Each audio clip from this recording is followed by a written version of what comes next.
आज हमारे साथ एक बहुत क्रिटिकल इंसिडेंट हुआ। हमारा ड्राइवर हमारी शहीद भगत सिंह सेवा दल की एम्बुलेंस में एक पेशेंट को लेकर जा रहा था। दिल्ली में बारिश आई है आज और अंडर ब्रिज के नीचे 5 फुट पानी में हमारी एम्बुलेंस फंस गई। ड्राइवर भी उसके अंदर फंस गया और जो पेशेंट था वो भी उसके अंदर फंस गया। This was a very critical situation for us. हमने इमीडिएटली रिस्पॉन्ड किया। हमने अपनी एक इमरजेंसी रिस्पॉन्स टीम और एम्बुलेंस वहां पर भेजी।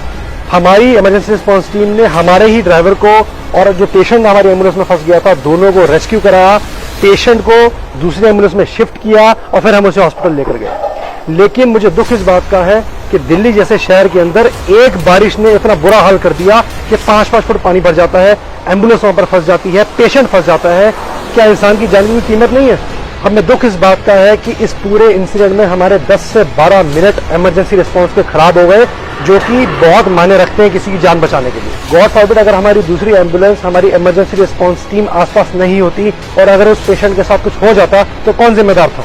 जब भी हमें किसी पेशेंट की कॉल आती है एम्बुलेंस के लिए, तो जब हम उसे एम्बुलेंस में ट्रांसपोर्ट करते हैं, हॉस्पिटल ले जाते हैं, तो शुरुआती कुछ मोमेंट जो होते हैं, शुरुआती कुछ मिनट जो होते हैं, उसे गोल्डन आवर कहा जाता है। वो गोल्डन आवर होता है किसी की जान बचाने के लिए।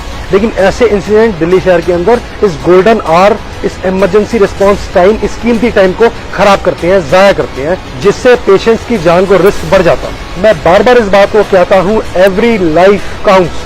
मेरी अथॉरिटीज से हाथ जोड़कर रिक्वेस्ट है, अपील है, please stop working on reactive stand, please stop working on reactive note. ऐसा क्यों है कि सारी अथॉरिटीज, सारा सिस्टम रिएक्टिव नोट पर काम कर रहा है? जब कुछ हो जाता है तो रिस्पॉन्ड करने पहुंचेंगे। क्यों नहीं हम ऐसा कर सकते कि हम प्रिपेयरनेस पे काम करें? क्यों नहीं अथॉरिटीज, क्यों नहीं सिस्टम ऐसा काम कर सकते कि वो लोग प्रिवेंशन पे, प्रिपेयरनेस पे काम करें? हम अपनी सेवा निभा रहे हैं। जैसे ही हमें कोई इमरजेंसी कॉल आती है, हम एम्बुलेंस भेज देते हैं पेशेंट के लिए। लेकिन रास्ते में अगर पानी में एम्बुलेंस फंस जाए, पेशेंट फंस जाए, ड्राइवर फंस जाए, तो इसमें किसकी जिम्मेदारी बनती है? जिन लोगों की ये ड्यूटी है उस रास्ते को साफ रखना, उस रास्ते पे पानी ना भरे, वो लोग, वो सिस्टम, वो अथॉरिटी, वो भी तो अपनी ड्यूटी निभाए। It is high time we should start working on preparedness, क्योंकि एक छोटी सी इमरजेंसी अगर आप ध्यान ना दे तो डिजास्टर में तब्दील हो सकती है, जिसका कोविड एक जीता जागता एग्जाम्पल है। अगर हम कोरोना वायरस के आउटब्रेक के बाद भी इन चीजों को नहीं समझ पा रहे, प्रिवेंशन और प्रिपेयरनेस को नहीं समझ पा रहे, तो मुझे लगता है कि ये बहुत खतरनाक साबित हो सकता है।